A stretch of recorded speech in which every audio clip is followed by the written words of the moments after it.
Hello guys, तो welcome है आपका इस इंडियन गुरु के चैनल पर। तो आज हम मैथ का हमारा एक टॉपिक है, हमारी चैप्टर 5 जो है वो है अर्थमेटिक प्रोग्रेशन। तो सबसे पहले समझते हैं कि अर्थमेटिक प्रोग्रेशन होता क्या है। तो अर्थमेटिक प्रोग्रेशन को हम बहुत ही आसान भाषा में समझेंगे कि जैसे कि कोई भी एक नंबर्स की लाइन है, जैसे कि हम 2 की टेबल लेते हैं। सबसे पहले आप लोगों ने यही सीखी होगी, 2 4 6 8 ये है। तो यहाँ पर एक लिस्ट है हमारे पास ये नंबर्स की। मैं बिल्कुल एनसीईआरटी बता रही हूँ, लेकिन आपको समझाने की कोशिश करूँगी अपनी भाषा के अंदर कि हमारे पास एक नंबर की लिस्ट है। इसके अंदर एक टर्म ये है, एक टर्म ये है, एक टर्म ये है, एक टर्म ये है। ये टर्म्स है हमारी, ठीक है। तो एक ये लिस्ट है हमारे पास। अब यहाँ पर हमने देखा कि 2 के अंदर जब हमने 2 जोड़ दिया तो हमारे पास 4 आया, यानी कि ये 2 हमने जोड़ा तो हमारे पास 4 आया। अगेन मैं 4 के अंदर यदि 2 जोड़ दूँगी तो हमारे पास 6 आएगा। तो ये तो समझ में आ गया कि यहाँ पर हमने एक सेम नंबर को इनमें जोड़ा है, इन टर्म्स में जोड़ा है, तब हमारे पास जो नेक्स्ट टर्म है वो आया है। तो अब हम इसको ही अर्थमेटिक प्रोग्रेशन कहेंगे। और समझते हैं इसको। अर्थमेटिक प्रोग्रेशन ऐसे नंबर्स की लिस्ट है जिसमें हम एक फ़िक्स नंबर को ऐड करते जाए पीछे वाली टर्म में, प्रीसीडिंग टर्म के अंदर जब हम ऐड करते जाएंगे एक कॉमन नंबर। अच्छा, अब समझ लेते हैं कि इनको बोलते क्या है। ये तो हमारा अर्थमेटिक प्रोग्रेशन हो गया। अब इनको समझते हैं। इसको मैंने बोला कि इसको बोलते हैं टर्म। ये हमारा अर्थमेटिक प्रोग्रेशन हो गया पूरा। इसको हम एपी बोलते हैं। अर्थमेटिक प्रोग्रेशन हो गया, इसको हम एपी बोलते हैं। और जो ये हमने प्लस टू किया, ये हमारा हो जाता है कॉमन डिफरेंस। कॉमन डिफरेंस होता है ये, ठीक है। बहुत इम्पोर्टेंट रोल है। और इस एपी को हम इस चीज़ जो स्टैंडर्ड फॉर्म है इस एपी की, वो ये होती है A1 A2 A3 A4 A5 dash dash dash. ये हमारी जो एपी है उसकी स्टैंडर्ड फॉर्म है। सभी एपीआँ इसी फॉर्म में लिखी जाती हैं। ओके, तो ये था हमारा अर्थमेटिक प्रोग्रेशन के बारे में कुछ खास बात। यदि आपसे मैं बोलूँ कि A1 टर्म यानी कि हमारी एपी की फर्स्ट टर्म कौन सी है, तो आप बोलोगे 2, ठीक है। उसके बाद में यदि मैं बोलूँ कि अपनी एपी की थर्ड टर्म क्या है, तो आप बोलोगे 6। इसी प्रकार से हमारी एपी का क्वेश्चंस बनेंगे। तो पहली एक्सरसाइज बहुत ही आसान है, तो उसको समझते हैं। आइए, एक्सरसाइज में जाने से पहले हम कुछ ये इम्पोर्टेंट बातें और देख लेते हैं। कभी कभी पूछ लेता है ये क्वेश्चंस ऐसे उठा के। जो हमारा कॉमन डिफरेंस है, ये तो मैंने आपको बता दिया कि जो जनरल फॉर्म होगी हमारी एपी की वो ये होगी A1, A2, A3, A4 dash dash dash, ठीक है। अब कॉमन डिफरेंस जो है हमारा इनके अंदर, वो हमारा पॉजिटिव भी हो सकता है, नेगेटिव हो सकता है और ज़ीरो भी हो सकता है। ओके, तो एक बार एग्जांपल ले लेके समझते हैं कैसे हो सकता है पॉजिटिव। मैंने एग्जांपल दे दिया, 2 4 प्लस 6, इनमें +2 करते जा रहे हैं हम, तो हमारा जो कॉमन डिफरेंस है वो पॉजिटिव है। यदि मैं यहाँ पर इसको उल्टा ले लूँ, इस एपी को मैं ऐसे बनाना चाहूँ 8 6 4, ऐसे बनाऊँ एपी को, तो हमारा यहाँ पर जो कॉमन डिफरेंस है वो नेगेटिव है, ठीक है। ज़ीरो कैसे होगा, तो यदि मैं ले लूँ 2,2,2,2,2 डैश डैश डैश, तो ये हमारा यहाँ पर ज़ीरो है। इसके अंदर कॉमन डिफरेंस 2 में क्या जोड़ोगे कि 2 आ जाए, भाई कुछ नहीं जोड़ना उसके अंदर, ठीक है। यहाँ पर जो हमारा कॉमन डिफरेंस है वो ज़ीरो है। अगेन, और एक फाइनाइट एपी होती है, एक इनफाइनाइट एपी होती है। फाइनाइट एपी जो एक पॉइंट पर आके ख़त्म हो जाए, इनफाइनाइट एपी, तो समझ गए। फाइनाइट एपी जो एक पॉइंट पर आके एंड हो जाए, जैसे कि मैं बोलूँ 2 4 6 8, ये एक एपी है, ठीक है। यहाँ पर ये एपी ख़त्म हो गई, तो ये हो गई हमारी फाइनाइट एपी। और यदि मैं इसी एपी को और बढ़ा दूँ 2 4 6 8 10 डैश डैश डैश, तो ये हो गई हमारी इनफाइनाइट एपी।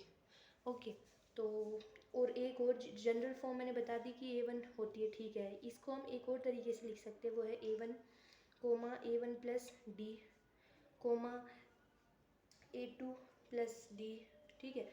इस फॉर्म में भी हम लिख सकते हैं। ये हमारी एक और जनरल फॉर्म है जिसमें हम डी ऐड कर करके आगे वाली टर्म्स फाइंड आउट करेंगे। चलो अब एक्सरसाइज में घुसते हैं। तो एक्सरसाइज हमारी 5.1। तो हमारा जो क्वेश्चन फर्स्ट है वो ये कह रहा है कि इन सिचुएशंस को पढ़ो, उसके बाद में देखो कि क्या ये अर्थमेटिक प्रोग्रेशन बना रहे हैं। यदि अर्थमेटिक प्रोग्रेशन है तो क्यों है, और नहीं है तो आगे वाला क्वेश्चन पढ़ो, ठीक है। तो पहला पार्ट है इसका कि एक टैक्सी का भाड़ा है जो कि कितना है 15 किलोमीटर है, इसका पहला पार्ट है। एक टैक्सी का किराया है जो कि 15 किलोमीटर है, 1 किलोमीटर के लिए, सॉरी 15 किलोमीटर नहीं 15 रुपीज़ है, ठीक है, 1 किलोमीटर के लिए।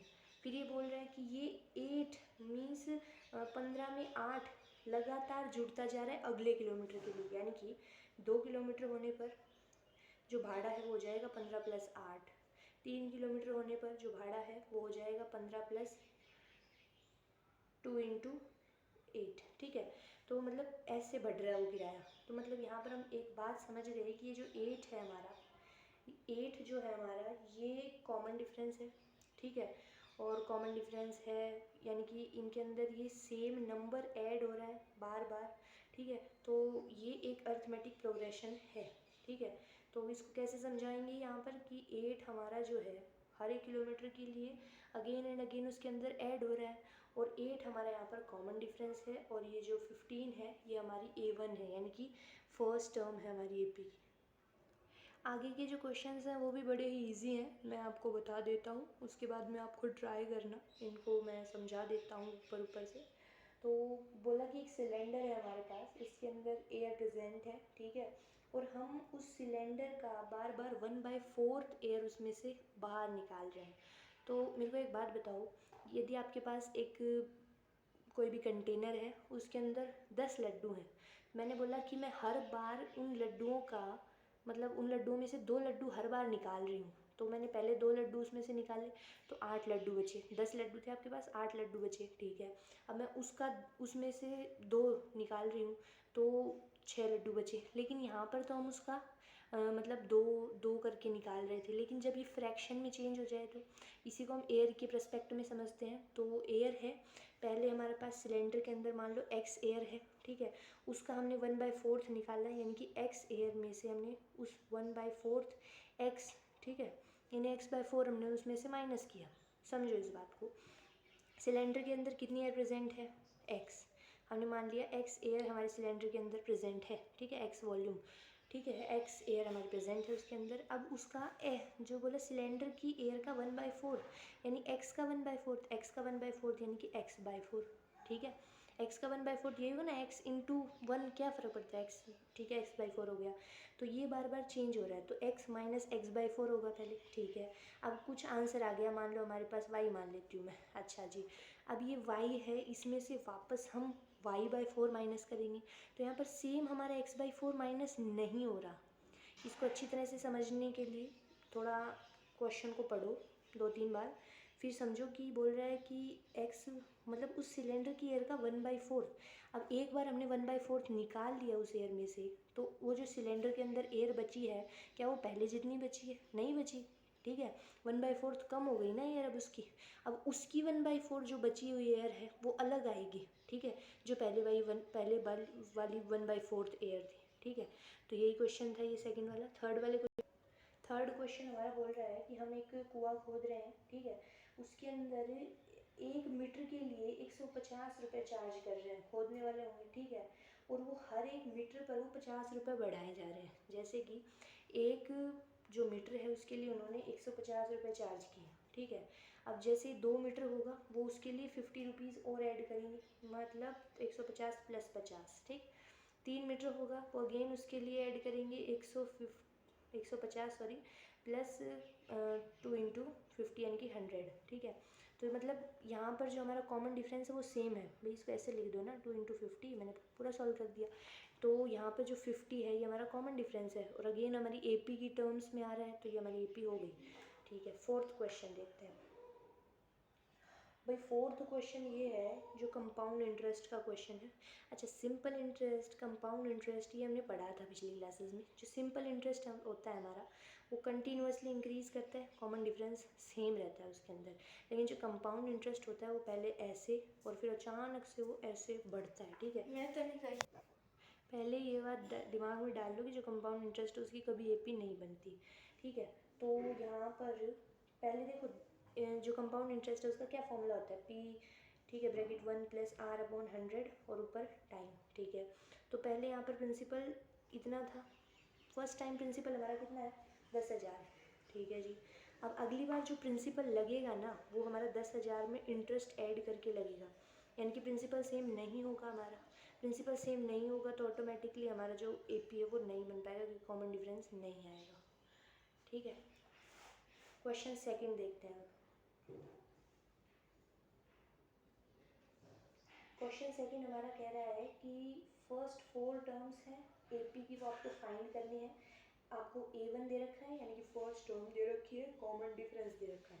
तो मैं एक क्वेश्चन करके बताऊंगी, आगे की आप खुद कर लेना। ठीक है, सॉल्व करो जितना हो सके मैथ को। बोला A1 जो हमारा है वो है 10 और जो D है हमारा वो है हमारा 10। ओके, मैंने फॉर्मूला क्या बताया था, A कॉमा जो स्टैंडर्ड फॉर्म थी वो क्या बताई, D comma A plus 2D comma A plus 3D। 4 terms तो हो गए हमारे। ठीक है, इतना ही फाइंड आउट करना है। तो A कितना है हमारा 10, A वापस से 10 प्लस D कितना है हमारा 10 कोमा A कितना है हमारा 10 प्लस 2D यानी कि 2 इंटू 10 यानी कि 20 comma A plus 30। Sorry A कितना हमारा 10 लिख लो, 10 20 30 40। पूरा सॉल्व करके ऐसे दिखाओगे। और वैसे तो हम बता ही सकते 10 20 30, ये तो इजी सा क्वेश्चन था। आगे करोगे और हार्ड आएंगे क्वेश्चन, धीरे धीरे आपका स्टैंडर्ड बढ़ेगा क्वेश्चन को सॉल्व करने का। एक क्वेश्चन थर्ड ले लेते हैं, क्वेश्चन से थर्ड लेते हैं। इसमें बोला कि फर्स्ट टर्म बताओ और कॉमन डिफरेंस बताओ। ठीक है, बहुत इजी क्वेश्चन है। अब तो आसानी से बता दो कि एपी हमारे पास है 3 1 -1 -3 डैश डैश डैश। यहाँ पर बोला A1 बताओ, बता दिया 3। डी बताओ।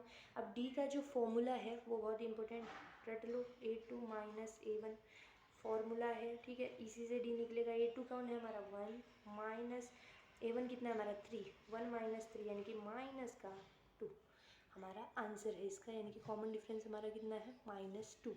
नेक्स्ट क्वेश्चन देखते हैं और बाकी आप सोल्व करो इसके अलग अलग पार्ट्स को। तो अब क्वेश्चन फोर्थ जो हमारा है वो इसने सभी का मेन दे दिया। क्या बोला कि पहले तो ये बताओ कि एपी है या नहीं, जो हमें दे रखी है लिस्ट ऑफ नंबर्स, क्या वो एपी है या नहीं। यदि वो एपी है तो उनका कॉमन डिफरेंस और आगे के 3 टर्म्स आप बताओ। ठीक है, तो क्वेश्चन इजी बहुत ले लिए, चलो एक हार्ड क्वेश्चन ले लेते हैं। इनमें से मुझे तो कौन सा दिख रहा है, चलो रूट वाला ले लेते हैं। ये लेते हैं √2 comma √8 comma √18 comma √32 dash dash dash. ठीक है, तो सबसे पहले क्या बोला कि एपी है या नहीं, इज़ इट एपी और नॉट। तो बताओ भाई, देखते हैं एपी है ये हमें कैसे पता चलेगा। चलो इसका तरीका बताते हैं, एपी है या नहीं तो ये हमें ऐसे पता चलेगा। यदि A2 minus A1 is equals to A3 minus A2। Okay, और कभी कभी आगे की डिजिट्स भी चेक कर लेनी पड़ती है हमें, ज़्यादातर केसेस में हो जाता है बट आगे के भी बहुत बार निकल जाते हैं डिजिट। तो मतलब A2 माइनस A1 इनका जो D है, ओके, A3 माइनस A2 इसका जो D है, A4 माइनस A3 इसका जो D है, A5 माइनस A4 इसका जो D है, ये सब होने चाहिए हमारे D होता है हमारा कॉमन डिफरेंस, ये होने चाहिए हमारे सेम, कॉमन डिफरेंस ये होने चाहिए हमारे सेम। ओके, तो इससे पता चल जाएगा हमें कि एपी है या नहीं यदि हमारा डी सेम है तो। ठीक है, तो सबसे पहले एक चेक कर लेते हैं हम, √8 माइनस √2। ठीक है, √8 को क्या लिख सकते हो, 2√2 माइनस √2 लिख सकते हो। अब तरीका है तो 2√2 में से जब एक √2 गया मतलब 1√2 गया तो कितना बचा, √2। यहाँ पर बच गया हमारे पास √2। चलो इसको चेक करते हैं, √18 माइनस √8। √18 को क्या लिख सकते हैं हम, √18 को क्या लिख सकते हैं, √18 को हम लिख सकते हैं 3√2 माइनस √8 को वापस से 2√2। अब 3√2 में से 2√2 गए तो कितना बचा, √2, यानी कि ये दोनों तो सेम है। और आगे का भी √32 √18 माइनस करेंगे तो लगभग सेम आ ही जाएगा मेरे हिसाब से आगे का। ठीक है, तो दोनों सेम आ गए, लेकिन एग्ज़ाम में याद रखना आगे का करना पड़ेगा सॉल्व, क्या पता आगे ना हो, आगे जो एपी है वो नहीं बने, कॉमन डिफरेंस सेम ना आए तो क्यों फोकट में मार्क्स कटवाना। चलो ये हमें पता चल गया कि एपी है, तो yes it is a AP. क्यों है AP, because common difference here is, जो हेयर यहाँ पर, अरे here the common difference is same. ठीक है, so this is an AP. Okay, इसमें बोला कि यदि ए पी है तो डी बताओ, डी हमने बता दिया, डी इज इक्वल्स टू √2, ठीक है, डी हमारा क्या है √2 है। अब बोला कि आगे की 3 टर्म्स और बताओ, तो √32 के अंदर क्या जोड़ दो, √2 जोड़ दो, हमारे आगे का टर्म आएगा, ठीक है। √32 हमारी क्या है A4 है, उसके अंदर मैंने डी जोड़ दिया, ठीक है। तो √32 में √2 जोड़ेंगे तो कुछ आंसर आ जाएगा, ठीक है। रूट में भाई देखो, जब हमें आंसर इस फॉर्म में दिया हो, जैसे √18 लिखा हुआ हो, तो आप √18 में आंसर लेके आओ। यदि हमें आंसर दे रखा हो, जो क्वेश्चन है वो हमें दे रखा हो इस फॉर्म में, यानी कि एक बाहर है एक अंदर, ऐसे फॉर्म में दे रखा हो, तो हमें आंसर भी उसी फॉर्म में लाना होगा। यहाँ पर जो आंसर आए वो ले आओ, और इसके साथ ही हमारी एक्सरसाइज ख़त्म। एक्सरसाइज 5.2 शुरू करने से पहले कुछ और कॉन्सेप्ट्स को समझते हैं, जो कि हम नेक्स्ट वीडियो में देखेंगे। अभी के लिए बहुत बहुत धन्यवाद।